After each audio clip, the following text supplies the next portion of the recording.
Channel. তোমরা সবাই কেমন আছো? আজকে তোমরা সবাই খুব ভালো আছো, তো আমিও ভালো আছি। আজকে হচ্ছে শনিবার, এখন বাজে বিকেল 5টা বাজতে 20 মিনিট বাকি।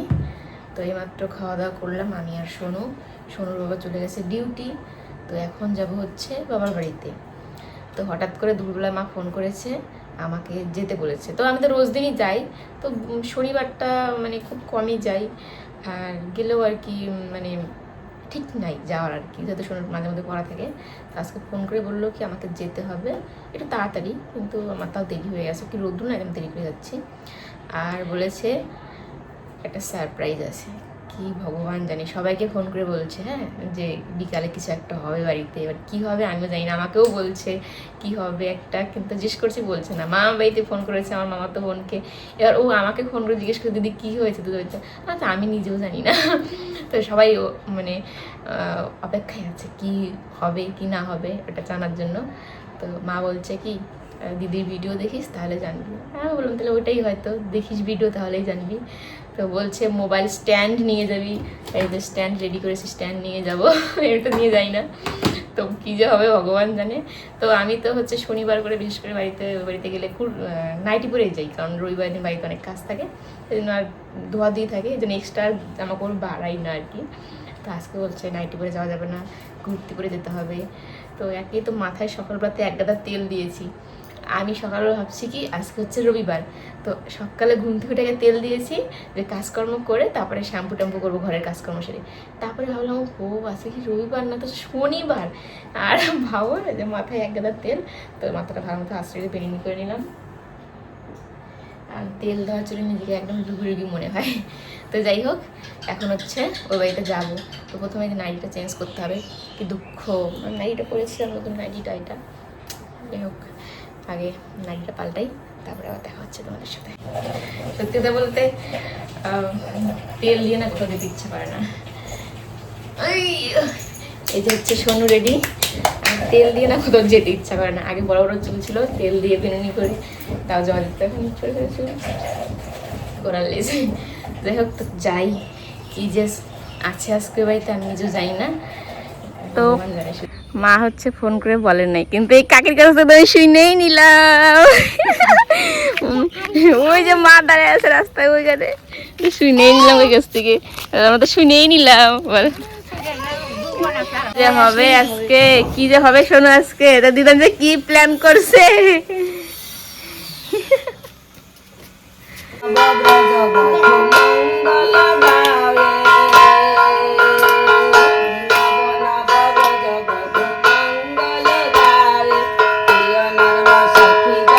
তো সত্যি মা আমাদেরকে এখন পর্যন্ত বলেনি যে কি হবে। তারপরে দেখি পাড়ার অনেক লোকই বলেছে, মানে অনেক মহিলাদেরকেই বলেছে।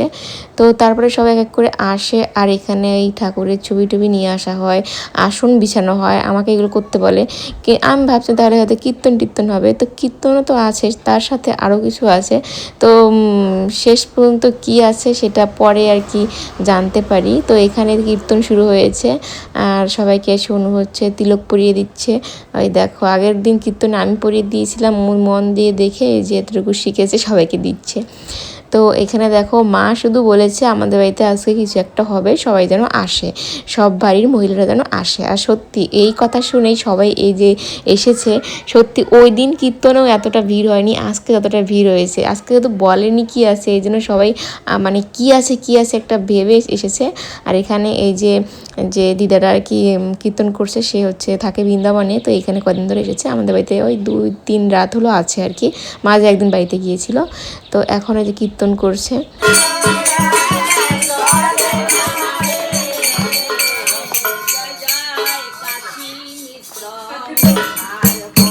আমি তোমাদেরকে এর আগেও একটা ব্লগে বলেছি যে আমার ভাইও কিন্তু যখন কলকাতাতে থাকতো তখন কিন্তু বিজেপির হয়ে ভোট প্রচার করেছিল। তো সেটাই মা এখানে বলছে। এটা কিন্তু পাড়ার কাউকে সেভাবে বলা হয়নি, আমি সেদিন হচ্ছে প্রথম আমার ব্লগে হয়তো খোলাখুলিভাবে বলেছিলাম, আর এমনিতে আগে 2 বছর আগের ভিডিওতেও একটু বলেছিলাম। তো মা এতটা খুশি যে বিজেপি হচ্ছে, এর জন্য খুশিতে মা কান্না করে দিচ্ছে। তো ওই নিয়ে কথা বলছিল।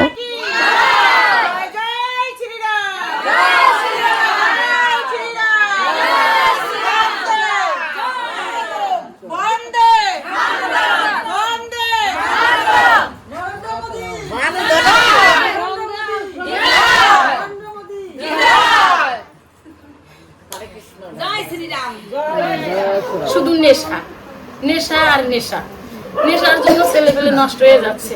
আমার ছেলে নাই তাতে কি, কিন্তু আরো তো 10 জনের ছেলে আছে, যার যার পাড়া শেষে অন্তত ঠিক করো। ওনারা তো এত দূর এসে ঠিক করতে পারবে না, তাই জন্য আমাদের পাড়ায় আমাদের সবাই মিলে সহযোগিতা করতে হবে। নেশার জন্য এরকম ছেলে মেলে রাস্তা দিয়ে হাঁটা যায় না, এই একটু দোকানে খরচা আনতে যাইতে পারি না, শুধু নেশা আর নেশা। কিন্তু এই কথাটা সবাই চুপে চুপে বলে, কিন্তু আমি তো একজন অভাগিনী মা, যে একজন বাচ্চা হারাইছে সেই তো বেদনা বোঝে। 1 বা 2 এর মহিলা মোর্চা জেস আমি সবাইকে বললাম কি আমাদের যে মহিলা কমিটিটা আছে, আমরা একটা মহিলা কমিটি সাজাতে চাই, বানাইতে চাই। তোমরা কি কেউ রাজি আছো? যদি কেউ রাজি থাকো তাহলে 2-1 দিনের মধ্যে আমরা একটা মিটিং ডাকবো, ওই মিটিংয়ে সবাইকে উপস্থিত থাকতে হবে। আজকে আমাদের বয়স হচ্ছে না, কিন্তু আমাদের বয়সটা হলো কি, আমার ছেলে নাই তাতে কি আছে? প্রত্যেকটা ঘরে ঘরে সে তো আমার ছেলের মতোই একজন।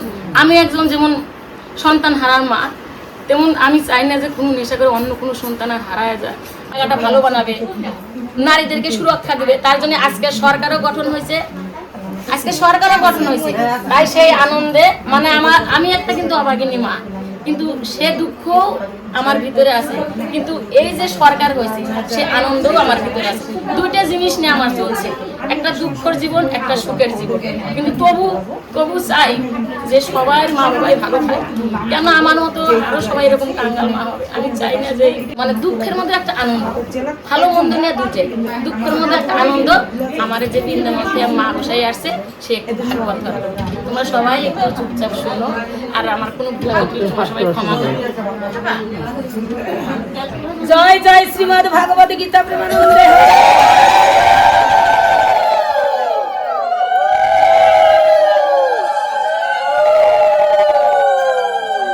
একবার নাম নিলে যত পাপ হবে, জীবের কি সাপোর্ট তত পাপ করে। তাহলে আমরা যদি নিরপরাধ হতে পারি, নিরপরাধ কি করলে হবে?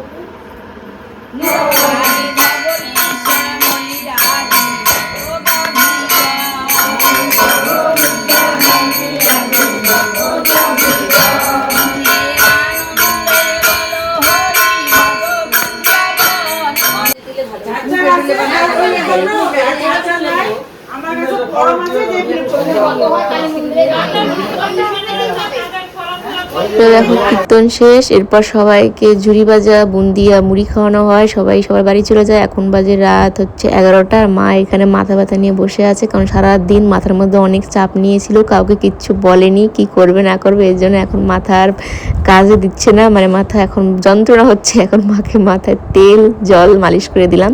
তো এখন আমিও বাড়ি যাব, 11:30 বাজবে বাড়ি যেতে যেতে। তো চলো আজকের ব্লগটা পর্যন্ত, ভালো লাগলে লাইক করে দিও, আর তোমাদের কেমন লাগলো অবশ্যই কমেন্ট করে জানিও। Good night.